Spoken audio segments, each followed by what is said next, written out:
Terima kasih kerana anda terus bersama kami. Mungkin kita teruskan tadi untuk mengisi transformasi itu. Banyak perkara yang kita boleh lihat dalam konteks UMNO itu sendiri. Bagaimana suara-suara perbezaan itu perlu diangkat juga dalam konteks realiti politik hari ini. Bagaimana ada kekangan ke ataupun perubahan politik itu sebagai satu struktur baru yang boleh melangkaui perkara-perkara yang kita bincangkan tadi. Saya nak tambah tu kerana tadi Prof kata perlu ada kesatuan, perlu pemikiran nasional, gagasan baru. Tapi dalam masa yang sama, perpaduan tidak bermakna kita tak boleh berbeza pendapat kerana itu yang akan meningkatkan inovasi contohnya. Tapi kalau saya menyuarakan yang bertentangan, saya akan dilabelkan sebagai penentang. Saya tidak cukup UMNO contohnya. Jadi bagaimana perkara yang selalu berlaku di universiti itu, percanggahan pendapat yang membawa kepada kesatuan konstruktif itu boleh dilakukan dalam sistem UMNO sekarang. Perbezaan itu yang membawa kepada persamaan. Ya, kita bertelagah sebab nak cari apa persamaan yang kita ada, yang terbaik, ya. Dan daripada situ kita akan work together, cari solution dan kita akan capai satu objektif yang boleh kita bincang sama. Kalau kita nak apply dalam konteks universiti, bawa dalam konteks UMNO, saya rasa satu perkara yang sangat berbeza, ya. Because kita ada aktor-aktor yang memainkan peranan yang berbeza, ya, pemikiran yang berbeza, ya, jurang antara mahasiswa dengan ahli akademik dan juga orang kata pelaksana di dalam universiti juga orang-orang yang berbeza dan tahap mentaliti ternyata berbeza. Dalam UMNO kita dah ada satu kelompok yang kita panggil sebuah masyarakat. Kita sudah label mereka ini masyarakat Melayu ahli UMNO. Mereka mempunyai pemikiran mereka sendiri dan kita sudah dividekan mereka mengikut sayap-sayap. Setiap sayap ada objektif perjuangannya yang tersendiri. Ya, bagaimana transformasi itu perlu berjalan? Kita lihat mereka perlu bersatu, tetapi dalam persatuan itu ataupun perpaduan itu mereka bertelagah antara sama sendiri. Tetapi inilah landscape politik baru yang kita nak munculkan. Kita perlu bergaduh. Kalau dalam keluarga tak bergaduh, tak ada keserasian. Kalau asyik baik sahaja, boringnya family itu. Ya, kalau kita nampak macam tu. Kena gaduh. Ya, kena gaduh. Sebab kalau tak gaduh kita tak tahu di mana silapnya, ya, dan kita nak memperbaiki hubungan itu. Dalam UMNO juga perlu begitu. Mereka bergaduh, mereka bertekak dan bagi ucapan sebagai perwakilan sebab mereka nak cari keserasian, nak cari untuk bawa kepada kebaikan. Tetapi adakah pertelagahan itu akan membawa kepada satu kebaikan? Itu satu cerita. Tetapi dia membawa sehingga keluar daripada PWTC ini, dia terbawa-bawa. Sehingga balik ke tempat mereka, mereka jadikan itu satu isu besar di mana mereka melihat, oh, kita tak boleh sokong orang macam ni sebab dia punya idea is totally different dan bercanggah dengan UMNO. So that mentality kena buang. Kalau mereka bersatu untuk rakyat, nak menang pilihan raya, change that mentality now. Bukannya, saya rasa sepatutnya 2010 dah change, 2008 dah change. Ya? Not now. Saya ingin jawab apa ni Kamarul tadi bercakap tentang pengisian itu dan sebagainya. Saya melihat dua perkara dan transformasi yang kita bercakap. Kalau kita mengambil perkara di peringkat nasional dengan tiga tiang utama, okey, GDP, EDP dan politika transformasi.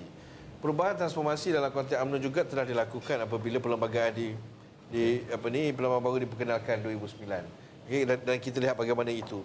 Dan persoalan yang saya katakan tadi ialah sejauh mana transformasi ini akan berterusan.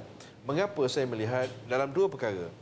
Saudara Nosrari mengatakan tadi dalam konteks, kalau kita mengatakan dalam konteks value UMNO, collective experience, bukan saja ahli UMNO tapi perception of people terhadap ahli UMNO. Seperti yang saya katakan, persepsi saya melihat daripada batik kepada batik, daripada linen batik tadi, ya.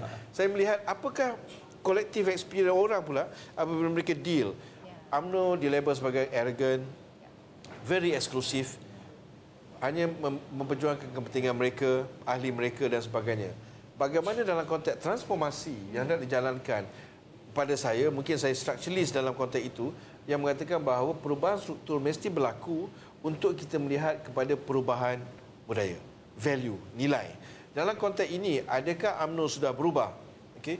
Daripada 2008 hingga ke hari ini. Adakah dalam gambaran yang lebih besar, sejauh mana perubahan value telah berubah daripada dia ditubuhkan 6 tahun yang dahulu sehinggalah ke hari ini. Dalam konteks bagaimana perubahan value ini sejajar dengan perubahan masa. Itu perkara yang sangat penting. Mengapa kalau kita lihat, dalam satu ketika bagi saya, sebagai penganalisis, saya melihat UMNO pernah melalui era di mana perubahan value yang berlaku dalam UMNO bertentangan dengan perubahan yang berlaku di peringkat di luar. Di mana seperti kita katakan, di luar lebih bersifat terbuka, UMNO semakin tertutup. Di luar engagement berlaku, UMNO tidak consultation. Okey. Dalam konteks ini saya rasa cabaran bagi Datuk Najib ialah apabila dia memegang pucuk kepimpinan ialah untuk memastikan bahawa bagaimana perubahan ini mesti berlaku untuk memastikan selari dengan value. Sebab itu saya mengatakan mengapa perubahan yang dalam UMNO ini tidak boleh diasingkan dengan perubahan nasional. Okey, itu saya rasa jelas. Apabila beliau melakukan transformasi politik, telling the rakyat, not the ahli, ISA is abolished. Begitu juga, for me, ahli UMNO sepatutnya leadership, kepimpinan dalam UMNO mesti sudah melihat bahawa jika itu berlaku di peringkat nasional, dibuat oleh Datuk Najib, bagaimana di peringkat parti. Transformasi, engagement, perubahan pemandu dan sebagainya yang melihat kalau dulu semuanya dilakukan oleh kaki tangan kerajaan, wujud institusi luar yang memainkan peranan untuk kepentingan yang sama. Bermakna bagi saya melihat bahawa tidak semestinya, tidak semestinya kepentingan UMNO, kelangsungan UMNO itu akan dilakukan oleh ahli UMNO semata-mata. Kerana ramai lagi sebenarnya yang tidak memakai bendera UMNO, yang tidak memakai baju UMNO, yang tidak memakai tudung UMNO, songkok dan kain pelikat UMNO yang sebenarnya memperjuangkan mengapa kerana mereka berkongsi nilai dan collective experience of UMNO. This is the group actually that UMNO have to win their heart. It's not the members yang ada 5,000 orang di WTC. No. How does UMNO want to connect with these people yang share the values? Okay, UMNO is there, share the values. Bagaimana yang pada masa satu ketika saya melihat UMNO detach themselves. Why? They want to convert the converter. Bagaimana sistem dan struktur boleh menyuburkan itu? Kerana kalau kita lihat Republican dan juga Demokrat di Amerika, jumlah ahli mereka tidak ramai. Tapi pengundi yang mengundi itu jauh lebih tinggi daripada nilai ahli parti. Sebab itu saya katakan tadi, kalau kita lihat dalam perubahan kontur politik masyarakat ialah sebenarnya dalam konteks politik dunia, orang sudah tidak lagi bercakap tentang keahlian sebuah parti. It's irrelevant. Contoh pada 2008 undi populis UMNO sekitar 50%, 51%. Sedangkan kalau kita ahli, it's totally different. Sebab itu that's where we should learn. Di mana UMNO should learn. Sebab itu saya kata apa yang sepatutnya yang strike the chord ialah the values tadi itu. Yang apa yang you perjuangkan itu close to the heart. Sudah saya rasa bukan saya menidakkan sejarah walaupun saya seorang pelajar sejarah. Okey, tapi it's no longer relevant in the sense you want to talk about the past. No. Imagine 95% of the voters ialah yang lahir selepas UMNO ditubuhkan. 95% is irrelevant. 70% ialah DEB generation. Yang kalau atuk dia bercakap, yang atuk dia pun tak ada experience, how they want to connect emotionally speaking. Okay, how they want to connect.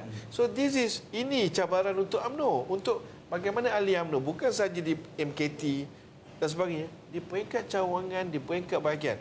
Kalau kita ambil the strength of Obama, okay, in the last election, is it Republican headquarters, Democrat headquarters? No. The voters in the areas strike. Study what is the issues that strike in the constituencies there. Ini yang saya rasa UMNO have to learn. Apa values yang di-share oleh rakyat, okay, oleh masa yang UMNO relevan. Kalau kita mengatakan bahawa Datuk Najib platform dia transformasi, yes, now you have to strike the chord telling the people, ahli UMNO, kita kena berubah. Dan akhirnya akan merujuk kepada bahagian dan cawangan. Indeed. Kalau peringkat nasional, Kesatuan itu, Sri Najib sudah melakukan segala yang relevan dengan masa, tapi di bawah itu untuk yang menentukan undi kepada Datuk Sri Najib, undi kepada Barisan Nasional, itu menjadi populis vote yang akan menurun. Benar. Sebab itu cabaran seperti Saudara Kamarul kata, walaupun kita melihat kelangsungan sebuah parti itu di peringkat nasional dia. Kerana sistem struktural politik kita ialah di situ orang kata penentunya di situ pusat power dia ialah di setiap kawasan undi itu. Mereka ini at the end of the day yang memainkan peranan. Dalam konteks ini saya mengatakan dan saya harap dia dijelaskan dalam perhimpunan bahawa seperti Datuk Saudara Sri tadi, Datuk Saudara Sri dengan jelas mengatakan bahawa kepimpinan itu penting. Is only one voice in UMNO bersatu itu. The voice of the president. Kalau kita mengatakan Warlord ini di bahagian ini dibenarkan berbicara mengikut kehendak mereka semasa seperti yang Encik kata tadi, akan wujudnya perpecahan dalam konteks kelangsungan satu suara tadi. Tapi pada masa yang sama juga kita tidak menafikan bahawa kekuatan UMNO itu sendiri ialah bahagian dan cawangan. Bagaimana kita nak strike the balance? The question how we want to strike the balance. Bahawa interest of the national is there, value in the national is there, tapi pada masa yang sama kepentingan. Contoh kalau kita lihat yang terbaik ialah winnable candidate. Is everybody is winnable candidate? No. If you ask me, no. Because why? Winnable for some, not for others. This is the unity of one itu mesti, meaning you have to accept this is your party candidate, not your candidate. Ini yang tidak berlaku dalam UMNO. Kalau kita mengatakan kalau dia learn from 2008, bukan calon dia, hilang daripada bilik gerak kerja. Kita akan berdebat perkara itu lagi. Kita masih menunggu isyarat daripada Dewan Merdeka. Tapi sebelum kita meneruskan perbincangan, kita rehat sebentar. Jumpa lagi selepas ini.